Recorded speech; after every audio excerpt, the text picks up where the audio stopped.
your success, our mission.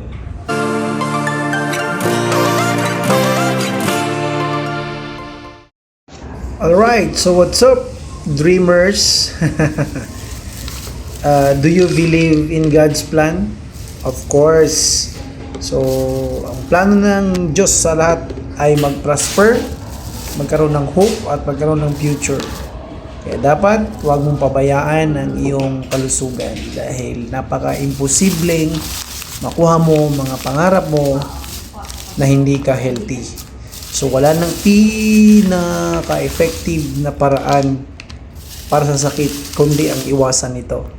Kaya andito ang Aiken Health and Wellness Products. Lahat to tutulong para makaiwas sa mga.